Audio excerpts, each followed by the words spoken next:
This is Cassie Ventura's lifestyle, and it is not how you think it is. Cassie is a name synonymous with early 2000s R&B hits and high-profile relationships. This is the story of her strength and transformation, one that ends with her reclaiming the fortune she once forfeited. This is a story that is sure to fill you with inspiration. After digging deep into the pages of Celebrity Net Worth, Variety, and People magazine, we were able to list down the trials she underwent that led to her eventual growth and triumph. Stick with us to the finish line and find out how much is her net worth for 2025. Her rise to fame is the first chapter of this narrative. She briefly appeared in R&B singer Mario's 2002 music video, Just a Friend. She made her acting debut in a direct-to-video film, Barbarian, playing Harem in 2003. In late 2004, American singer-songwriter Ryan Leslie frequently spotted her at clubs and parties. He ended up writing a duet called Kiss Me with her. He played the song for music executive Tommy Mottola after they recorded the track. Tommy then offered her a management deal. Ryan signed her to be the first artist under his music media company, Next Selection Lifestyle Group. Leslie wrote and produced her first single, Me and You, in 2005, which became a club hit in Germany. American rapper Diddy happened to hear the song in a club. Leslie was able to convince Diddy to partner up with him through their respective record labels, Bad Boy Records for Diddy and Next Selection for Leslie, in the release of Cassie's debut album. Ryan ended up producing most of the album, which was a mix of R&B, hip-hop, and pop. By incorporating OPM sounds into some of the ballads, Cassie was able to pay tribute to her Filipino culture. OPM stands for Original Filipino Music. The album, simply titled Cassie, was released in 2006, selling 321,000 in the US, while its lead single, Me and You, peaked at number 3 on the Billboard Hot 100, selling more than 1 million digital downloads.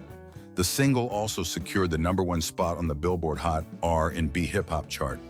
It was certified platinum by the Recording Industry Association of America. She appeared as Sophie Donovan in the 2008 dance film, Step Up 2, The Streets. She also sang the lead single, Is It You, for the movie's soundtrack. The song was released in 2007, peaking at 85 on the Canadian Hot 100 and at 52 in UK's official charts company. She released a single featuring Lil Wayne titled Official Girl in 2008. It was intended to be a track for her second studio album. She announced her second studio album's title would be Electra Love in 2009. For her second album, she worked exclusively with Diddy's Bad Boy Records, with Kanye West and Pharrell Williams among her producers. Rather than relying only on one songwriter-producer in the person of Ryan, this time around, she worked with a mix of writers and producers, including her own co-writing output, to make a more personal record. She collaborated with Akon, the Neptunes, Danja, Eric Hudson, The Surf Club, and Rob Holiday, unsure of which tracks will make it on the album. 2 additional singles from the album were released: 2009's Must Be Love featuring Diddy, and 2009's Let's Get Crazy featuring Akon. None of the 3 released singles charted in the US. She signed a record deal with Interscope Records in December 2009. While she already recorded around 50 songs for an album, she took her time completing the album because she wanted it to be something that people will respect. Eventually, an album was never released.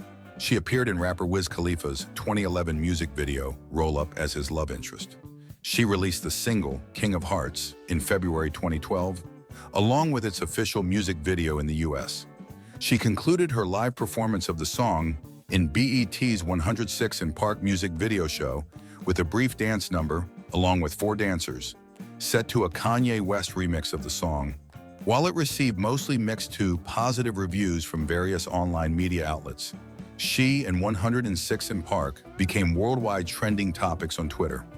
Nicki Minaj tapped her for a feature on The Boys, the lead single from Nicki's reissued album Pink Friday, Roman Reloaded, The Re-Up, in September.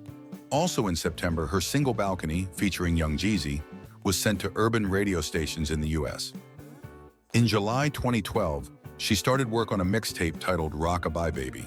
Released in 2013, it was named the best mixtape of the year by Dazed and Confused, a quarterly British lifestyle magazine.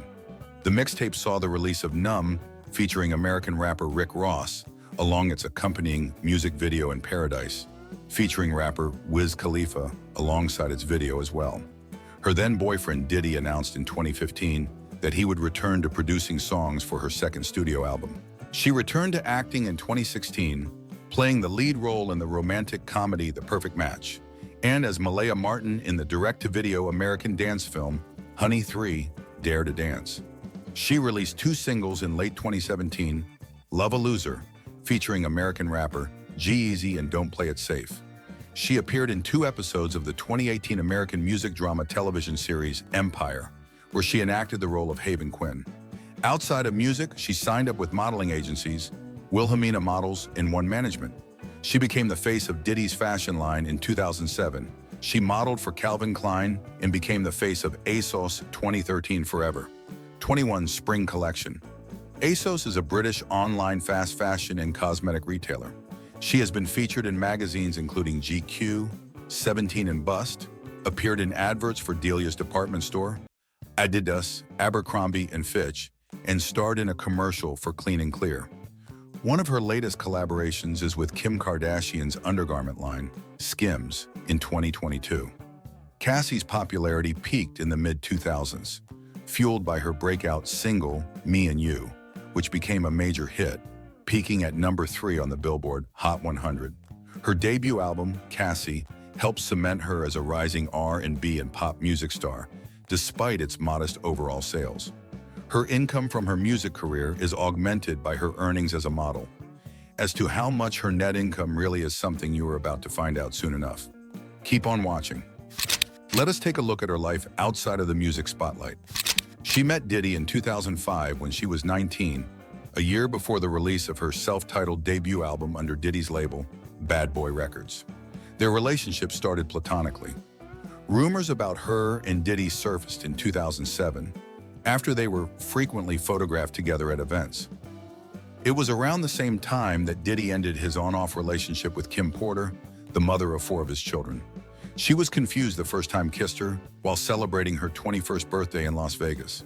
He was a fun guy to be with, who also happened to have her career in his hands. At the time, he was calling all the shots. Sitting side by side at Kanye West's Paris Fashion Week show, the pair confirmed that they were dating in March 2012. Her making an Instagram post showing her left hand sporting what appeared to be a gigantic diamond engagement ring sparked engagement rumors in August. The couple continued to be photographed at other star-studded events, including the GQ Men of the Year party at Chateau Marmont in Los Angeles in November. Diddy's posting an Instagram photo of a huge diamond ring on Valentine's Day, 2014, fueled engagement rumors the second time around.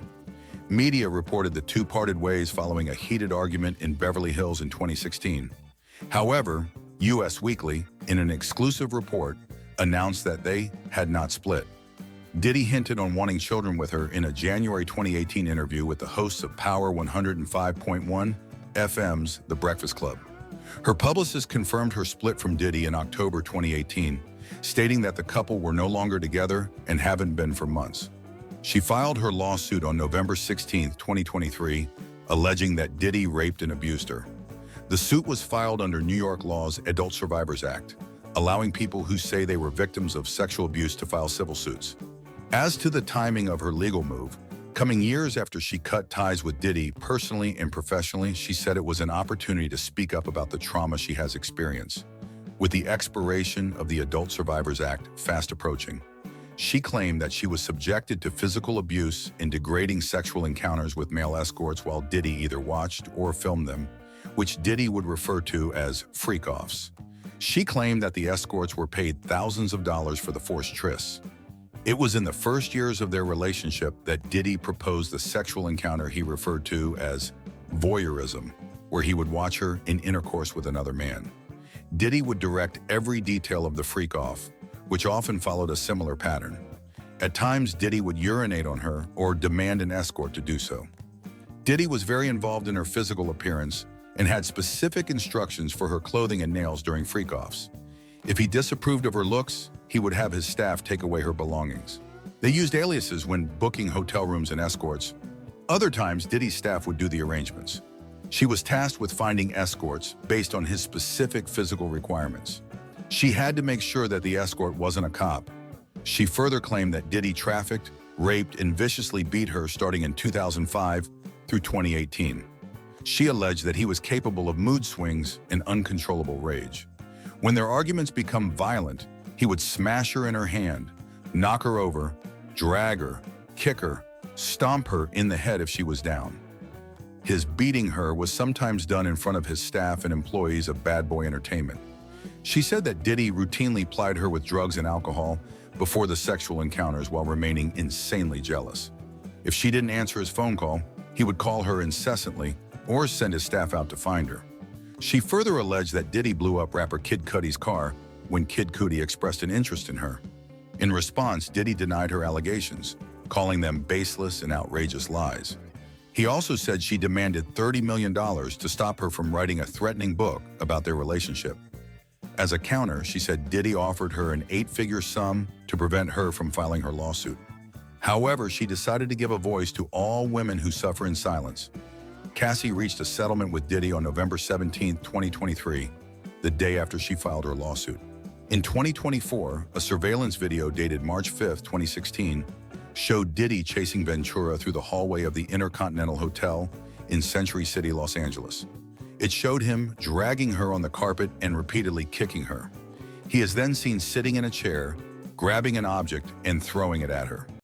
Diddy paid a $100,000 bribe to a hotel security guard to keep the tape from surfacing. It was ultimately obtained by CNN and published. Following the leak of this video to the public, Alex wrote, to her wife's defense, that men who hit women aren't men. Men who allow it to happen and protect those people who do aren't men. For men, violence against women isn't inevitable. Mothers, wives, sisters, and daughters should always feel loved and protected. They must be held with the utmost regard. Men who hurt women hate women. In September 2024, Diddy was arrested and indicted on 1 count of racketeering conspiracy, 2 counts of sex trafficking by force, and 2 counts of transportation to engage in prostitution. She is one among 4 alleged victims on the prosecution's witness list, but the only one planning to testify under her real name. The undisclosed settlement she got from Diddy is sure to have a positive effect on her overall net worth. How much is that effect when quantified? Watch on to find out. Let us take a look at her career and personal life after Diddy. After ending her relationship with Diddy and leaving Bad Boy Records, she worked with producers Chris and Teeb and singer-songwriter Ro James in January 2019. She released several singles under her own Ventura music label throughout the summer. These releases included moments featuring The Code, Excuses, Hungover, Don't Let Go, Speaking Of, Roller Coaster featuring Ro James, Teach Me and Simple Things. Dubbed as Free Fridays by her, the series of releases were a prelude to the release of her second album. She released her second album, Don't Play It Safe, in December 2019, to generally favorable reviews from the critics. It spawned the hit singles Cassie, Simple Things, and Motivate, all of which went to #1 on the Billboard Hot 100 with Cassie and Simple Things also topping the charts in several other countries. It also spawned the Billboard Hot 100 Top 10 hit promotional singles, Forget You Not and Wasabi, with Wasabi reaching the top 5. She has collaborated with Solange in 2019's Way to the Show and with Black Coffee in 2021's Time. On the acting front, she appeared as Elise in the 2020 American action comedy Spencer Confidential, directed by Peter Berg. She appeared as Jai Turner, the owner of a music label, in the 2022 TV movie Hip Hop Family Christmas Wedding. She married personal trainer Alex Fine in September 2019, less than 1 year after going public with their romance. How did her relationship with Alex grow? 2 months after her split from Diddy, she shared an Instagram photo of her kissing Alex in December 2018, debuting her romance with him. Captioning Instagram snapshots of her and Alex in a car, she announced they're expecting their first baby in June 2019. Alex asked her to marry him with a cowboy-themed proposal in August 2019. On the day of the proposal, she planned to meet Alex, who was on location with the Compton Cowboys. She pulled up just before the sun went down, and Randy Savvy, the leader of the Compton Cowboys, came out front to welcome her with flowers. Walking around back, she heard Stevie Wonder playing over the speakers. The Cowboys were on their horses waving at her, with her and Alex's initials tied up above them. Wearing a cowboy hat, Alex, who is also a professional bull rider, came around on a horse over to her before popping the question while down on one knee. From there, Alex took her to Playa del Rey, where their friends Shane and Trista set up dinner and a bonfire on the beach. It was in a backyard wedding in Malibu that they exchanged vows 2 months after getting engaged. The couple knew from the start that they wanted an intimate wedding, so they stuck to that and limited their guests to 14 close family members. They wanted a simple venue with a beautiful view that felt warm and romantic. They wanted the aesthetic to reflect how comfortable and content they felt with each other.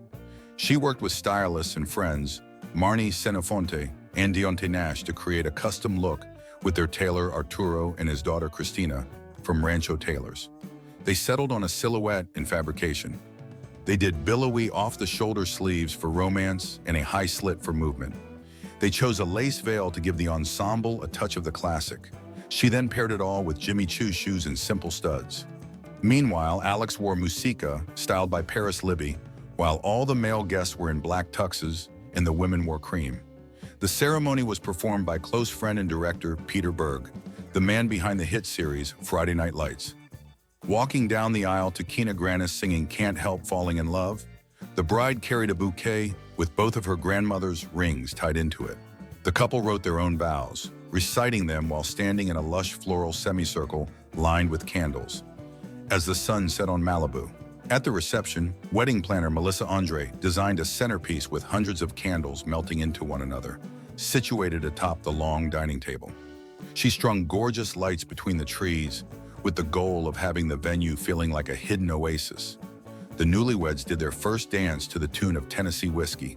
After an evening of celebration with family and friends, they ordered a heart-shaped pizza to top it all off. The couple became parents to a baby girl, Frankie, who was born in December 2019. They had their second daughter, Sunny, in March 2021.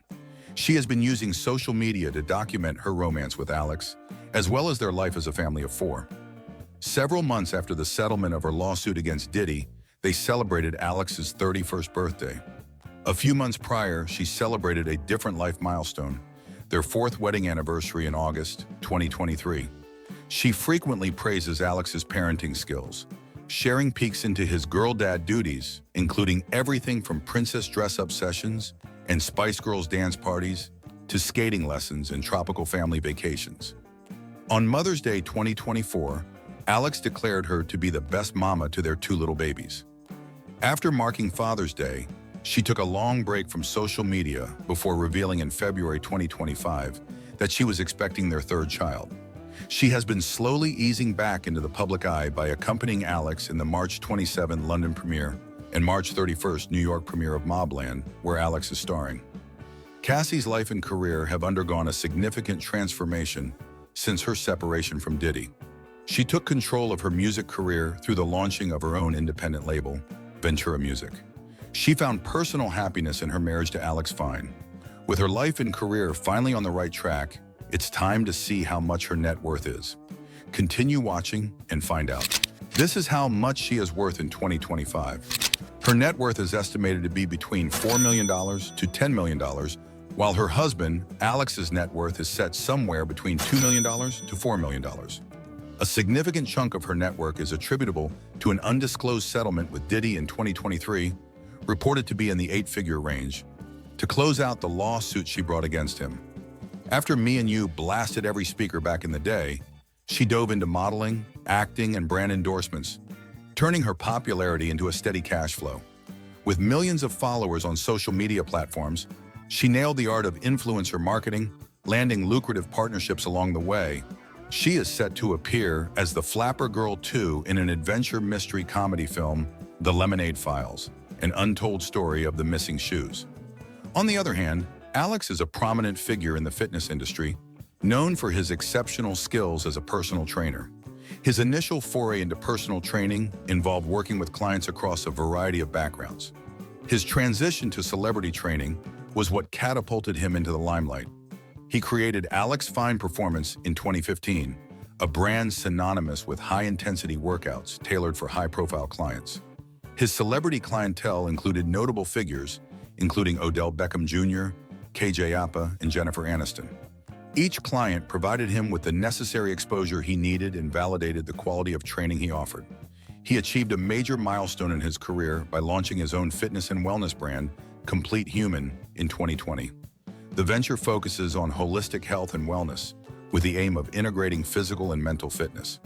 He began acting in 2021, playing Grady in 2 episodes of the TV series 1883.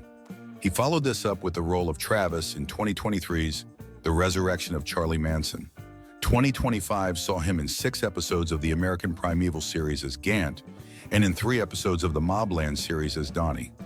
Alex has become popular for brands leveraging fitness influence, with his growing media following. Providing additional income for him is his partnership with companies like Nike and nutritional supplement brands. Cassie's net worth got a considerable boost from the settlement of her 2023 lawsuit against Diddy, which she truly deserved. From a horrific relationship to an ideal marriage, Cassie has successfully transformed from a battered other half to a satisfied wife and mother. For a look at the life of another celebrity in the ranks of the rich and famous, simply watch the next video on Q.